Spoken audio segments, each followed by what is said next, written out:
Hey, welcome to Shift. I'm Elliot, and I am so glad you've decided to hang out with me for a few minutes today. If you're new here, this is the place where we look at life through the lens of computer shortcuts. Because, let's be honest, life doesn't come with a manual, but it does have a lot of glitches, and sometimes a simple keyboard command is the best metaphor for getting our heads back in the game. Now, before we dive in, I want to ask you a question. Have you ever been in the middle of a workday? Maybe you're staring at a spreadsheet or you're trying to fold the 14th basket of laundry, and you suddenly feel like your brain is just full, like a browser with 50 tabs open. 3 of them are playing music you can't find, and the whole system is starting to whir and heat up. I had one of those moments last Tuesday. My 5-year-old Clara decided that her stuffed animals needed a swimming pool, which, in her mind, meant dumping a gallon of water onto the living room rug. Meanwhile, Lucy, who's 3, was screaming because her toast was cut into triangles instead of squares. My phone was buzzing with urgent emails, and I just stood there. I felt paralyzed. I wanted to run. I wanted a literal exit sign to appear in midair. In that moment, I realized I had forgotten how to use the most important key on the keyboard, the one tucked way up in the top left corner, sitting there all by itself.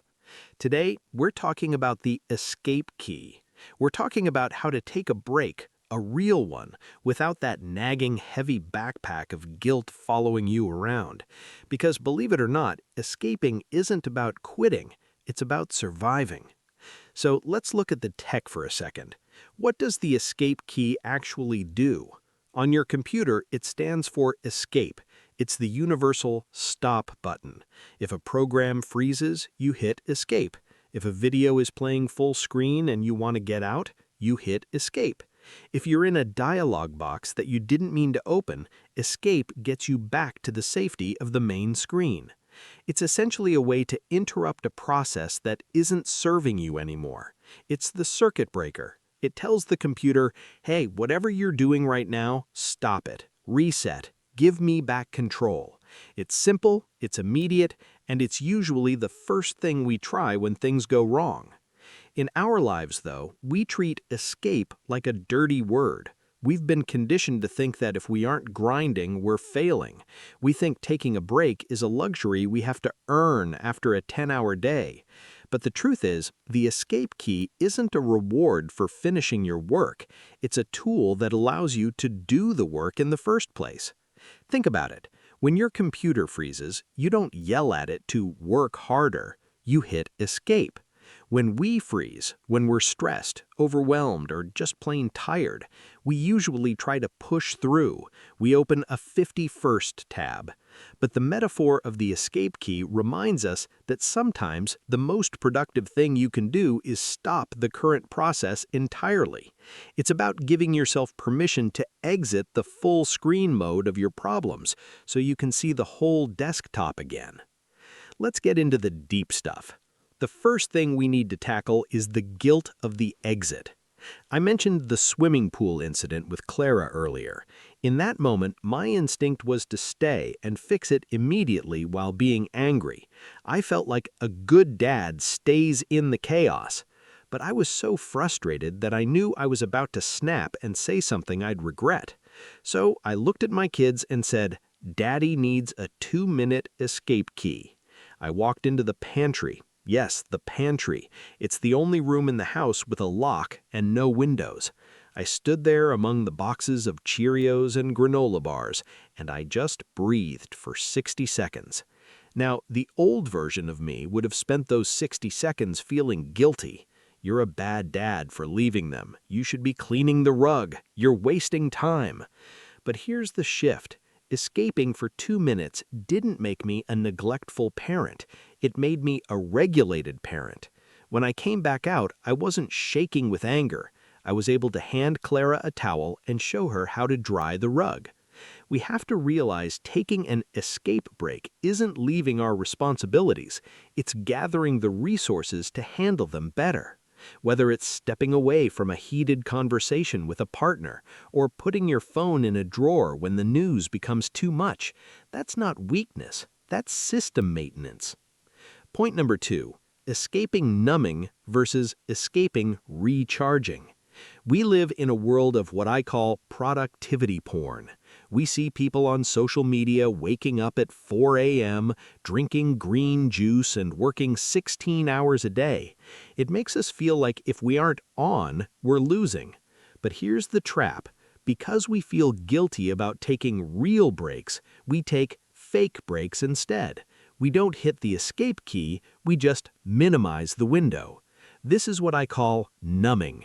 It's when you're too tired to work, so you sit at your desk and scroll through Instagram for an hour. You're not working, but you're not resting either. You're just stuck in the middle. Your brain is still processing data, still comparing your life to others, still on.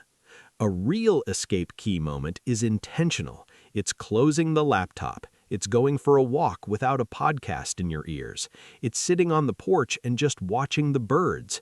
The difference is how you feel afterwards. Numbing leaves you feeling drained and greasy. Escaping, hitting that key intentionally, leaves you feeling refreshed. We have to stop apologizing for the exit. You don't need a reason to take 5 minutes for yourself. Because I'm a human being is a complete sentence. I want to get a little nerdy with you for a second because I know some of you need data to justify a break. There's this thing in neuroscience called the default mode network.